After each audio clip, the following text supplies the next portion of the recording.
I just got this Sensi Touch 2 Wi-Fi thermostat and an extra room sensor. Bought it off Amazon. I would have got it at Home Depot, but they don't carry it, or they certainly don't carry the white one or the room sensor.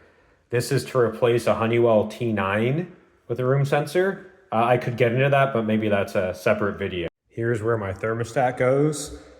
About 10 years ago, I had the great wisdom to install an electrical box where the thermostat was. Even if it's low voltage, I always hate just having like wires poking through walls. So what you need to know about this is that first of all, I turned the breaker off, right? You always test things if you got a low voltage non-contact tester, even better. But about these wires. So I have 4 wires. A lot of people only have maybe 2 even. So because the Sensi Touch 2 needs 24 volts, that was very fortunate because I got enough wires for it. So this red wire, this gives 24 volts of power directly from the transformer in my furnace. There's a transformer in my furnace that goes from 120 volts, all the wiring in the house, right? Steps it down to 24 volts. So here is what we're gonna call like the hot leg. There's not really like a hot and neutral with the transformer because it's not like split phase or anything. Don't worry about that. But so this red one is the way I've wired my furnace is that the red is like the hot one, and then this blue one is like the common or like the quote unquote neutral in a sense. This green wire then, this does nothing until the thermostat sends power to this green wire.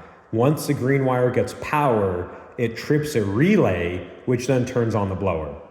The white wire is similar, except instead of turning on just a blower, it turns on my furnace burner. So it creates a spark and opens up the gas valves, and that starts up my gas furnace. So let me show you how you wire this. Usually what you can do is you just copy what was in the previous thermostat. But I think it's better to kind of know what you're doing rather than just like copying what's there. It turns out this Sensi plate, it comes with this base plate that like the main unit snaps on.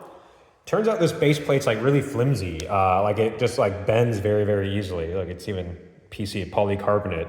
But my wall is like, you probably can't tell here. I wish I'd done better on the box and better on the drywall. But there's a slight curvature. So when you tighten this down, Sensi very wisely put holes right where an electrical box lines up. But when you tighten this down, it kind of bows a bit. When it bows, this actually doesn't plug in a very satisfying way. So I made this, what I would call a goof plate out of some, it's not PVC, it kind of feels like PVC, I don't know what it is. It's just a 1/4 inch piece of it white to match my wall. And I routed the edges. I'll actually go show you that maybe in a separate video if anyone wants to know, but I made this for my local plastic store so that way I have a nice solid base plate. My old thermostat also used it, so another benefit to having a goof plate like this is that you have some flexibility for what you mount to it then. So here's how everything fits together. There's the box, the wire. I went through the hole in my goof plate and then the hole of the Sensi base plate. Then I threaded 1 screw through. These are like 1 1/4 inch 6-32 machine screws. I'll show you a picture of what they are in a second here. That's the size that will fit in electrical box holes. It's a very standard screw you get at Home Depot for like a dollar for like a 4-pack or whatever. So I'm gonna fasten this all down and then we're gonna install the actual thermostat. Here's the pack of the screws from Home Depot. They're literally like $1 or $2. I always have some around. You can see some are different lengths because I just kind of keep them in one bag. But you set number 6-32. That's like the imperial way of saying how thick the diameter of the screw is and what the thread pitch is. So I believe 32 means that there's 32 like teeth or like threads per inch. You can see like the little threads that go left to right. So if you learn something from this video, at least you learn about thread pitches and whatnot. It's very, very relevant. Using the wrong sizes will mess up whatever the screw is tapped into. And it's just useful in other cases, like if you ever start working on cars, you got to know thread pitches. There is a metric equivalent. It will be like, M4, and then it will be like 1 millimeter, meaning that like there's one, which means like 1 millimeter, 1 thread per millimeter or something like that. And really, the units don't really matter. What really matters is if you understand the concept of what is like thread pitch and why does it matter. All right, so I'm just screwing this down. You can see I'm doing it by hand. Some of these rough dudes out there, they're gonna use an impact driver on that. And I'm like, man, how much of your day is like screwing in something like this? I get it if you're in commercial or if you're like doing a new house, you got like, you know, a few dozen to do, but like you're just gonna blow up. Like these are just tapped into a plastic box right now, right? Like I don't want to mess those threads up as best I can. I mean, they effectively have like a lifespan for how many times I screw and unscrew something in there. Just do it by hand. You don't need to torque this stuff down. I don't need to save a few seconds right now. I'm just gonna do it at my own pace. So I'm screwing it down, and I'm not gonna tighten all the way. I'm gonna try to level it out. I don't trust the bubble level there. I'm just gonna use my eyes. Level it all out, tighten it down tighter. For an application like this, I'm only gonna tighten it as much as I need to such that it doesn't come loose and fall off. There's no need to like over tighten things. If anything, you're just gonna hurt the box, hurt the base plate, hurt everything around it. You might strip things. Conceivably, in other fasteners, you might even hurt yourself if you try to over tighten things. So just don't do it. Your whole goal for the fastener is to fasten something. Think about what you're fastening and how tight it actually needs to be. Okay, that looks pretty level to me. I wish the base plate covered that hole from my old thermostat, but that's not the end of the world. I don't really care.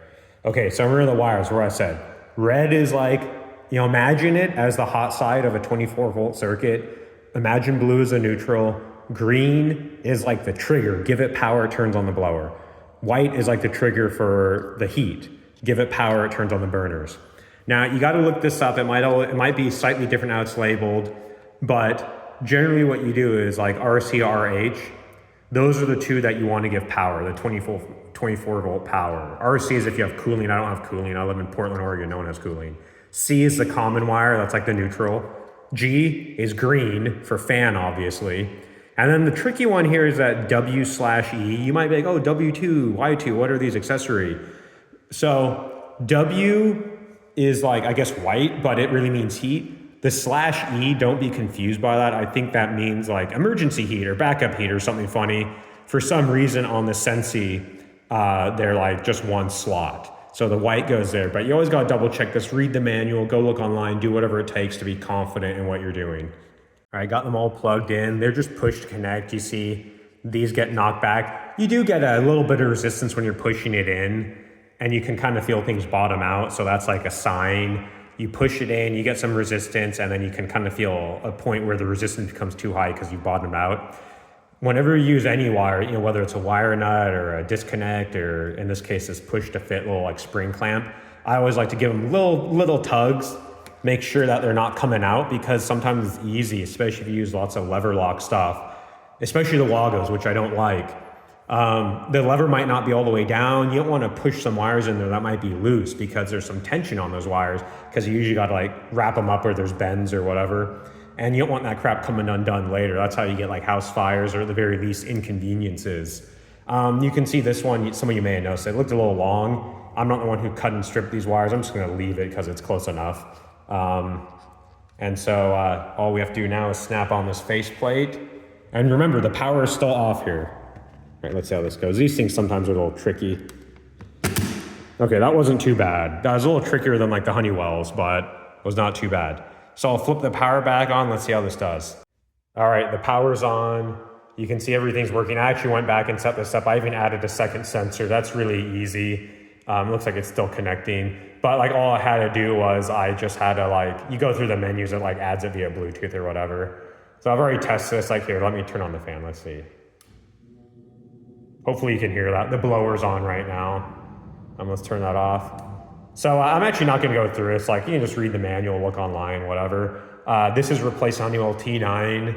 If you want to hear that comparison, comment or like or whatever you're supposed to do, and I'll make a video about this versus a Honeywell T9 then.